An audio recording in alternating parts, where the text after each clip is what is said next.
अरोली ग्रामपंचायत भ्रष्टाचार वादात सरपंच रोशनी भुरे पुन्हा चर्चेत। नागपूर जिल्ह्यातील अरोली ग्रामपंचायत सरपंच रोशनी प्रशांत भुरे यांच्यावर वारंवार भ्रष्टाचाराचे गंभीर आरोप होत असताना देखील प्रशासन मात्र कुंभकर्णी झोपेतच आहे असा आरोप ग्रामपंचायत सदस्यांनी केला आहे। गावातील कामगारांच्या खात्यात शासकीय निधी वळता करण्याचा मुद्दा चर्चेत आला आहे। बोगस कामगार महेश गुलाबकिटे यांनी स्वतः सांगितले की त्यांनी काम न करता फक्त रंगरंगोटीच्या कामाचे पैसे घेतले, मग उर्वरित मजुरीची रक्कम कोण काढत आहे असा प्रश्न ग्रामस्थ व सदस्यांनी उपस्थित केला आहे। दरम्यान सरपंच पती प्रशांत भुरे ग्रामपंचायतीच्या प्रत्येक कामात हस्तक्षेप करत असल्याचा व्हिडिओ देखील व्हायरल झाला आहे। यामुळे हम खडे तो सरकारचे बडे, हम करे तो कायदा अशीच परिस्थिती असल्याची टीका ग्रामस्थांमध्ये होत आहे। ग्रामपंचायत सदस्य अमोल कुबळे यांनी चेतावणी दिली आहे की जर या प्रकरणात त्वरित कारवाई झाली नाही तर पुढील काही दिवसात आम्ही उपोषणाला बसू असे त्यांनी म्हटले आहे।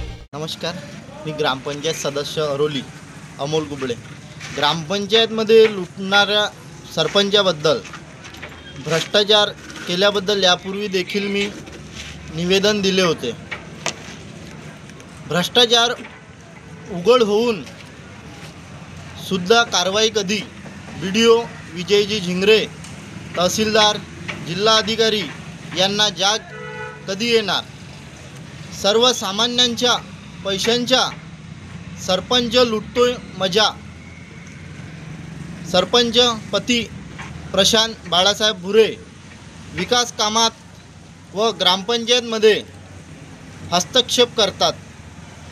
त्यांचे फोटो व व्हिडिओ आहेत, तरीसुद्धा सरपंच रोशनी प्रशांत भुरे यांच्यावर कारवाई कधी? महाराष्ट्र TV 24 करिता गौरी गणेश बोरकर, अरोली।